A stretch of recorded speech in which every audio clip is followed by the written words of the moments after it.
People share their haunted dolls/haunted toys stories. This is a true story that gave me chills. For the last few weeks, I've noticed a weird thing about my dreams. Though they varied, there was one thing that connected them all. A doll. It was an old fabric doll, with buttons for eyes and huge, stitched smile. Her legs were too short and her arms too long, but that's the charm of old dolls.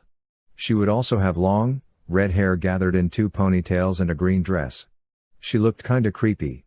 She would always be sitting on a shelf, be hidden between the toys or played with by kids. She didn't miss any of my dreams.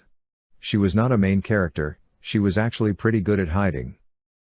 I also noticed more and more incidents with sleep paralysis, always in the morning. I would wake up, unable to move, and she would always sit on my bookshelf. Last night I had an extremely unpleasant dream and I woke up in the middle of the night. Struggling to sleep, I grabbed my sketchbook and I drew that doll.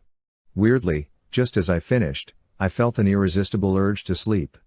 I fell asleep with the pencil in my hand. In the morning, I showed the drawing to my mom. She inhaled sharply, so I looked at her. Her face became pale as paper. I asked her what happened. She ignored me, mumbling that it's impossible and she saw the doll burning. I sat her down and gave her some tea. When she finally calmed down, she started to explain. Apparently, when she was around 7, she got a doll for Christmas. She was at first very happy and it quickly became her favorite doll. She called her Kungunda, Polish name, and carried her everywhere. One day, my mom left the doll on the train.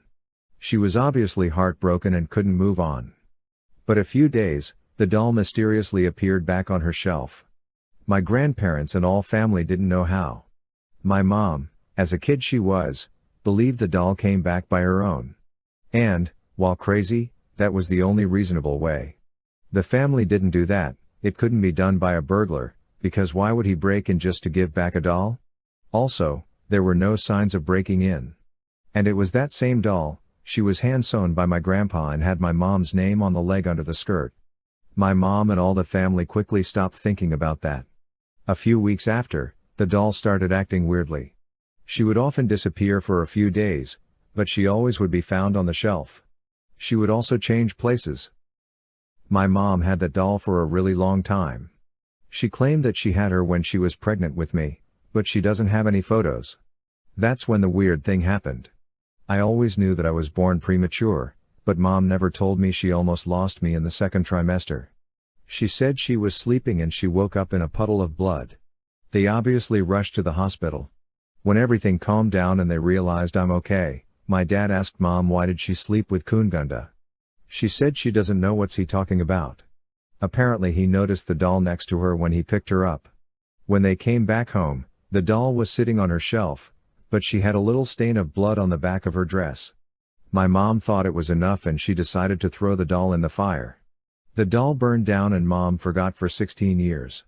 Until now. Kungunda decided to come back.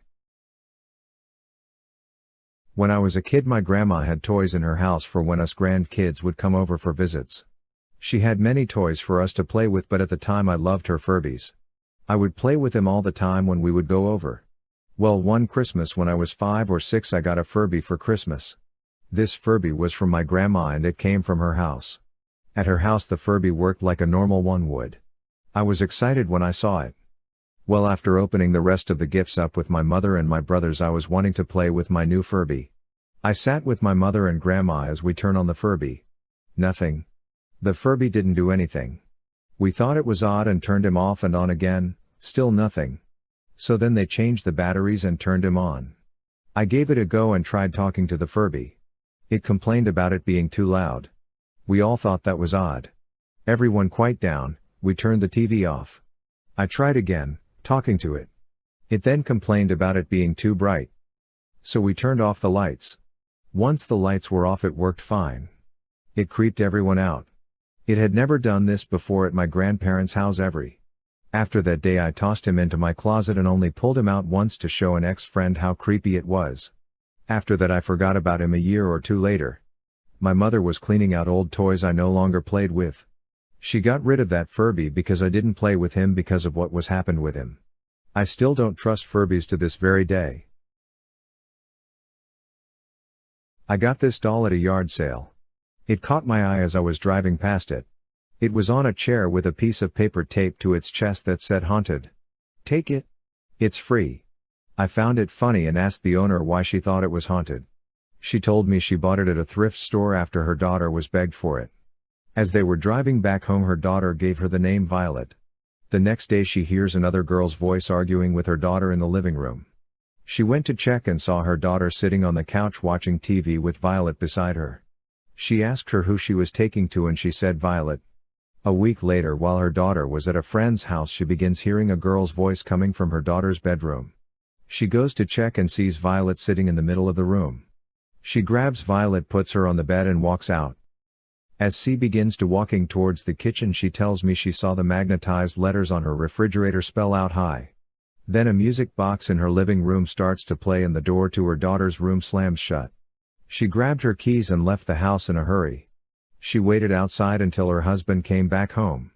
When they open the door, they see Violet in the living room sitting on the coffee table in front of one of her daughter's coloring books. As her husband takes one step inside, the pages of the book start to flip frantically by itself until it flies across the room. After that, her husband grabbed Violet and threw her in the shed where it stayed until the morning of their yard sale. She looked at me in the eyes and said, "Take it. We don't want it in our lives anymore." I was sold. I was skeptical, but I loved the story, plus it was free. I took it home and placed it right beside my bed on the nightstand. Almost a month went by without experiencing anything until one night I felt someone sit at the foot of my bed. I turned the lights on but didn't see anything. I live alone with no pets, so I was startled. A couple days later, I was in the kitchen making a sandwich when I hear a disembodied girl's voice whisper "Hey" right over my shoulder. I ran towards the corner of the living room, grabbing my chest because it felt like my heart was going to explode. Later that night, as I was laying on my couch, and I hear giggling coming from my bedroom. I get up, walk inside and see Violet sitting on my bed. I was creeped out. I always keep her on the nightstand and there she was on my bed. At this point I started to believe the woman's story, so I bought an EMF detector. I have seen them being used on ghost shows before, so I thought I'd give it a try.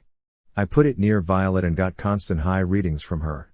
I was intrigued, so I bought a spirit box in an attempt to try to continue to communicate with her. After 2 weeks of nothing but static from the spirit box, I finally got a high, followed by "Get the thing." I was excited, so I went back to the previous owner. I told her about my experiences and investigation on Violet. I asked if there's anything that the doll might have been attached to. She told that maybe it was the music box that went off. I asked her if she still had it and she gave it to me. After about a week of on and off spirit box sessions, I finally got a girl's laugh. Followed by something that sent a chill down my spine. A man's voice that said "devil." Immediately I thought of the theory of demons disguising themselves as little girls in order to get you in a vulnerable state. I didn't want to take the chance, so I grabbed the doll and threw it outside onto my backyard. It landed face first. The next morning I decide to take the doll and put it into a storage unit. I open the back door and see it sitting down a few feet closer to where it landed, staring right back at me. I grabbed it and put it in storage. Now it's been about 2 weeks and the activity has stopped, but I haven't been able to stop thinking about Violet. I have this urge to open the storage room, close the door behind me and do another spirit box session. My gut tells me not to do it because I may be messing with something evil and I don't want to risk having an attachment. So for now I'll go with my gut feeling and leave her in there.